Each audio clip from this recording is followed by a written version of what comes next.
Now I'm going to be talking about Yakuruto Swallows. At the beginning of the season, Yakuruto Swallows lost the first 3 games. And then right after that, they turned it around 100% under the manager Takatsu-san. So Yakuruto Swallows, until this point, played 38 games, 17-14 with 7 tie games. At this point, Yakuruto Swallows is in the 3rd place, 2 games behind the 2nd place. So, A-class team. Wow, unbelievable. Yakuruto Swallows is surprising a lot more people than what is expected because they're playing very, very good. Surprisingly, they're really, really good. They're in the 3rd place, and especially how they started the season.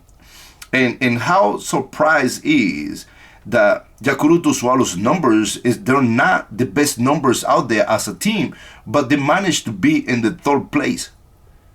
So batting average as a team is 245 batting average, 38 games, 244, 36 home runs, which is 36 home runs is really good. 154 RBIs, that's not bad at all.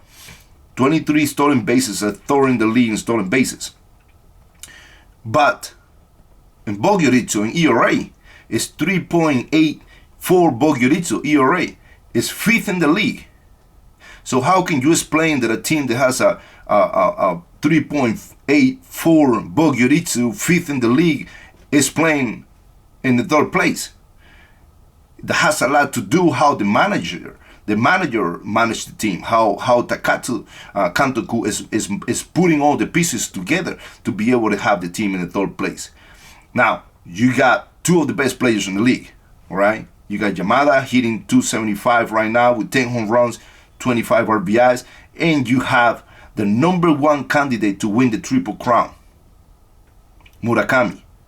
All right, so at this point, Murakami is batting .323 with 11 home runs and 28 RBIs. His on-base percentage is over .450. He got 30 walks already in 38 games. Unbelievable. I think that the lineup, Yakuruto Swallows lineup, is really, really good. Even though Aoki's not hitting as well as before, as good as before, expect the Aoki to come back and start hitting pretty soon. Santana is doing pretty good. Osuna is adjusting pretty good. So Yakuruto Swallows is doing really, really good. Better than what people expected. Better than what I expected. So I put Yakuruto Swallows at the beginning in the last place. But wow, the way they're playing right now, I made a mistake, how much didn't I? So that's how good Yakuruto Swallows has been playing under Takatsu Kantoku. All right, so now I'm going to go and talk about the Pacific League Nippon Ham. So stay tuned. There's more to come. So now I'm going to be talking about Nippon Ham Fighters. Nippon Ham Fighters already played 38 games. It has a record of 13-20 with 5 tie games so far. The batting average so far is 219 as a team. It's the worst in the Pacific League. 22 home runs, also worst in the Pacific League. All right, and 114 runs, also worst in the Pacific League. 21 stolen bases, number 5th. Now, as we can see the numbers, Nippon Ham Fighter has been struggling right from the beginning of the season. Bogyuritsu also has a 3.93 Bogyuritsu ERA. It's also a number 6 in the Pacific League. It has been very, very hard for Kuriyama Kantoku this year.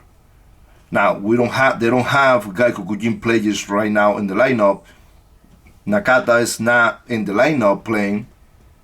So basically Nippon Ham Fighters is playing with young players. Playing in the Pacific League with the young players, it can be very, very hard. But even though the record is only 7 games on the 500, it's not bad at all. 2.5 games from the 5th place, it's not bad at all. So I think that from now on, Nippon Ham Fighters are going to start doing better. But they need to start producing more. For the last 5 games, Nippon Ham Fighters couldn't score more than 2 runs in a game.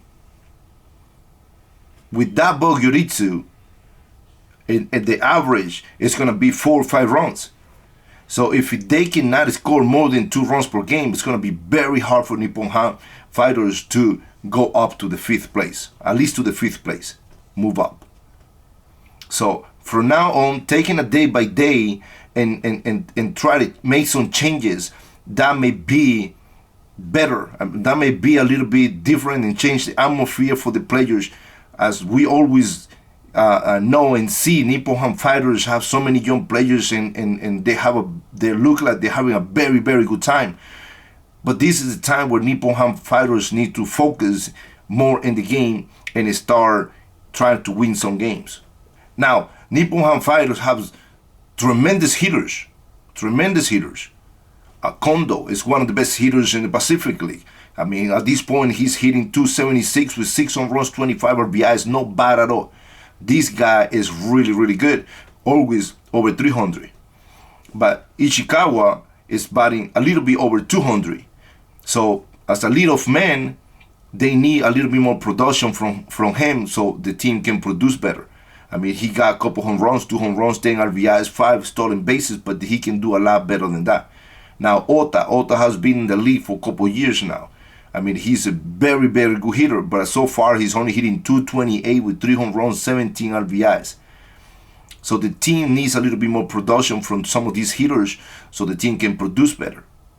So from tomorrow, Nippon Ham Fighters will be facing Rakuten. So it's not going to be an easy task, but they need to step up a little bit more.